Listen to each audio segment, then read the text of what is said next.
বাংলার ই শিক্ষা পোর্টালে স্টুডেন্ট প্রমোশন ডিটেনশন ফাইনালাইজ করার পরেও যদি ফাইনালাইজ করার পর সার্টিফিকেটগুলো ডাউনলোড করার পরেও দেখেন যে তাদের নামের বানানে কিংবা ডেট অফ বার্থে কিংবা পিতামাতার নামের বানানে কোথাও ভুল রয়েছে, তারপরেও সেগুলোকে এডিট করা যাবে।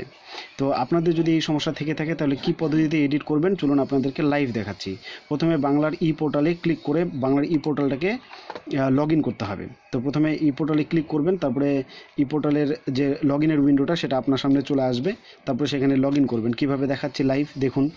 লগ ইন উইন্ডো আপনার সামনে চলে এসছে, তারপরে এই যে সামনে পেজটা ওপেন হয়েছে এটাকে ক্লোজ করে দেবেন। ক্লোজ করার পর ডান দিকে যে লগ ইন লেখা রয়েছে, এই যে ভালো করে দেখুন লগ ইন, এখানে ক্লিক করে লগ ইন করতে হবে। ক্লিক করলেন, তারপরে আপনাকে লগ ইন করতে হবে। কীভাবে লগ ইন করবেন, এই পেজটা ক্লিক করার পর আপনার স্কুলের যে আইডি এবং পাসওয়ার্ড রয়েছে সেটা দিয়ে নিচে যে ক্যাপচা কোড রয়েছে সেই ক্যাপচা কোডটা দিয়ে লগ ইন করবেন। লগ ইন করার পর আপনার সামনে যে উইন্ডোটা খুলে যাবে সেটা হচ্ছে অনেকটা এরকম। এই উইন্ডোটা খুলে যাবে। এই উইন্ডোটা খোলার পর আপনাকে যেটা করতে হবে এই উইন্ডোটা খোলার পর আপনাকে যেটা করতে হবে, নিচে দেখতে পাচ্ছেন স্কুল ম্যানেজমেন্ট, তার উপরে দেখতে পাচ্ছেন স্টুডেন্ট ম্যানেজমেন্ট। এই স্টুডেন্ট ম্যানেজমেন্টে ক্লিক করবেন। স্টুডেন্ট ম্যানেজমেন্টে ক্লিক করার পর অনেকটা নিচের দিকে চলে যাবেন। অনেকটা নিচের দিকে গিয়ে এখানে দেখতে পাবেন, স্ক্রল ডাউন করে নিচের দিকে যাওয়ার পর এই যে এইখানে দেখতে পাচ্ছেন লেখা রয়েছে student transfer out. Student transfer out এই লেখাটাতে ক্লিক করবেন। এই লেখাটাতে ক্লিক করার সাথে সাথে আপনার সামনে যে সমস্ত স্টুডেন্টগুলোকে আপনি প্রমোশন দিয়ে ফাইনালাইজ করে দিয়েছেন তার সমস্ত ডিটেলস আপনার সামনে চলে আসবে। অনেকটা এইভাবে দেখুন, অনেকটা এইভাবে আপনার সামনে চলে আসবে। দেখাচ্ছি এইভাবে সমস্ত স্টুডেন্ট যাদেরকে আপনি ক্লাস 4 কিংবা 5 থেকে প্রমোশন দিয়ে দিয়েছেন তাদের সমস্ত ডিটেলস আপনার সামনে এইভাবে চলে আসবে। এবং এর মধ্যে থেকে আপনার যদি যে স্টুডেন্টের নামের বানান কিংবা হচ্ছে পদবিতে ভুল কিংবা ডেট অফ বার্থ কিংবা পিতামাতার নামের যে কোনো ভুল যদি থাকে সেটা আপনি এডিট করতে পারবেন। তাহলে যার নামের বানানের কিংবা যে কোনো কিছু আপনি এডিট করতে চাচ্ছেন, প্রথমে আপনাকে যেটা করতে হবে সেটা হচ্ছে ধরুন এই স্টুডেন্টের নামের কোনো কিছু কিংবা যে কোনো কিছু আমি আপডেট করতে চাচ্ছি যেটা ভুল রয়েছে, তাহলে তার আইডিটা আগে কপি করতে হবে। যে আইডিটাকে কপি করে নিলাম, আপনি চাইলে খাতা কলমে লিখেও রাখতে পারেন, পরে টাইপ করে দিতে পারেন। এই আইডিটা কপি করে নেওয়ার পর তারপরে আপনাকে যেটা করতে হবে, আপনি এখানেই দেখবেন স্টুডেন্ট ম্যানেজমেন্টের যে উইন্ডোটা আছে সেটাতে ক্লিক করে নিচের দিকে যাবেন। এখানে একটা জায়গা রয়েছে, এই যে দেখুন ভালো করে লেখা রয়েছে আপডেট স্টুডেন্ট বেসিক ডিটেলস, এখানে ক্লিক করতে হবে। এখানে ক্লিক করার সাথে সাথে আপনার সামনে এই উইন্ডোটা খুলে যাবে। এই উইন্ডোটা খোলার পর এখানে লেখা রয়েছে স্টুডেন্ট কোড, যেটা আপনি এক্ষুনি কপি করলেন সেটাকে এখানে পেস্ট করে দিতে হবে কিংবা টাইপ করে দিতে হবে। তো আইডিটা পেস্ট করে দিলাম। পেস্ট করে দেওয়ার পর তারপরে যে সার্চ লেখা রয়েছে এখানে আপনাকে ক্লিক করতে হবে। এখানে আপনাকে ক্লিক করার সঙ্গে সঙ্গে আপনাকে একটা নতুন পেজে নিয়ে যাবে।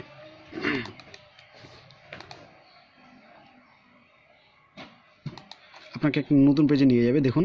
তারপর আপনার সামনে এই পেজটি চলে আসবে। এই পেজটিতে স্টুডেন্টের সমস্ত ডিটেলস আপনি এখানে দেখতে পাবেন। এবার এখানে আপনি যা কিছু এডিট করতে চান এডিট করতে পারেন। এই যে যেমন এখানে দেখুন, মনে করুন এখানে রয় ছিল, এটা রায় করা হয়েছে, এগুলো রায় করা হয়েছে। আপনি মনে করেন এটাকে রয় করতে চাইলে এই যে এখানে ক্লিক করে রয় করে দেবেন। বাবার নাম, তারপরে জেন্ডার চেঞ্জ করতে চাইলে এখানে বয়েজ না গার্লস সেটাকে সিলেক্ট করতে পারবেন। জেন্ডারে যদি ভুল হয়ে থাকে, ডেট অফ বার্থে যদি ভুল হয় তাহলে এই জায়গাটায় ক্লিক করে ডেট অফ বার্থটা ঠিক করতে পারবেন। ফোন নাম্বার আপডেট করতে চাইলে এই যে এই জায়গাটায় ক্লিক করে ফোন নাম্বার ঠিক এডিট করতে পারবেন। ফটো চেঞ্জ করতে চাইলে এই যে চুজ ফাইলে ক্লিক করে তার ফটো ফাইলটা চুজ করে তারপর এখানে আপলোড করে দিলে আপনার কাজটি সম্পন্ন হয়ে যাবে। তারপর সম্পন্ন হওয়ার পর এই যে আপডেট বেসিক ডিটেলস আছে, এরপর আপনাকে এই যে আপডেট বেসিক ডিটেলসে ক্লিক করতে হবে। ছাত্র বা ছাত্রীটির বেসিক ডিটেলস আপডেট হয়ে গেছে। বেসিক ডিটেলস আপডেট হওয়ার পর তারপর আপনাকে আবার যেটা করতে হবে সার্টিফিকেটটা পাওয়ার জন্য এই যে স্টুডেন্ট ম্যানেজমেন্টে আবার ক্লিক করতে হবে এবং এরপর থেকে আপনি যেভাবে করেছেন স্টুডেন্ট প্রমোশন ডিটেনশন, এই প্রমোশন ডিটেনশনে ক্লিক করতে হবে। তারপর আপনাকে একটা নতুন উইন্ডোতে নিয়ে যাবে। সেখানে গিয়ে যেভাবে আগে সার্টিফিকেটটা ডাউনলোড এবং প্রিন্ট করেছিলেন ফাইনালাইজ করার পর সেভাবেই করতে হবে। আপনি যদি না করে থাকেন আমি আপনাকে আবার লাইভ দেখাচ্ছি, দেখতে থাকুন। এইভাবে ফাইনালাইজ করবেন। ফাইনালাইজ করার পর তারপরে এই যে ডান পাশে দেখতে পাচ্ছেন ডাউনলোড স্কুল লিভিং সার্টিফিকেট, এখানে ক্লিক করবেন। তাদের সার্টিফিকেটসগুলো আপনার সামনে চলে আসবে, সেগুলো ডাউনলোড করে নিয়ে যে কোনো মুহূর্তে প্রিন্ট করে নিতে পারবেন। দেখতে থাকুন। এই যে দেখুন যে ছাত্রীটির আপডেট আমরা করতে চেয়েছিলাম তার আপডেট চলে এসছে। এখানে রয় ছিল, এটাকে এডিট করে রায় করা হলো। এই যে রয় ছিল, এটাকে ROY ছিল, এটাকে আপডেট করে RAY করা হলো। বাবা, মা এবং ছাত্রীর নিজের নামেরও তিন জায়গাতেই ভুল ছিল, এটাকে আপডেট করা হলো। এরপর সার্টিফিকেটটা ডাউনলোড করে নেওয়া হলো। এরপর যে কোনো মুহূর্তে আপনি এটাকে প্রিন্ট করে নিতে পারেন। প্রিন্ট করলে এই যে ডান পাশে চলে যাবেন, এই যে ডান পাশে চলে যাবেন। সমস্ত সার্টিফিকেটগুলো একসাথে এসছে। আপনি সিঙ্গেল প্রিন্ট কিভাবে করবেন, যার নামের ভুল হয়েছে তার নামেরটাই শুধু কিভাবে প্রিন্ট করবেন, আপনি এই যে প্রিন্টে ক্লিক করবেন। প্রিন্টে ক্লিক করার পর তারপর এই যে এখানে আপনার প্রিন্ট পেজগুলো চলে এসছে। এবার আপনাকে দেখতে হবে যে সার্টিফিকেটটা আপনি প্রিন্ট করছেন সেটা কত নম্বর পেজে রয়েছে। এই সার্টিফিকেটটা রয়েছে ধরুন 7 নম্বর পেজে। তাহলে এই যে অল পেজেস আছে, এখানে অল পেজেসটাতে ক্লিক করে কাস্টম করবেন। কাস্টম করার পর এখানে পেজ নাম্বার 7 দেবেন। তারপর আপনার শুধু সেই পেজটাই চলে আসবে। এরপর সেভ করে প্রিন্ট করবেন। যে পেজটা প্রিন্ট করতে যাচ্ছেন শুধুমাত্র সেই পেজটাই আপনার এখানে আসবে।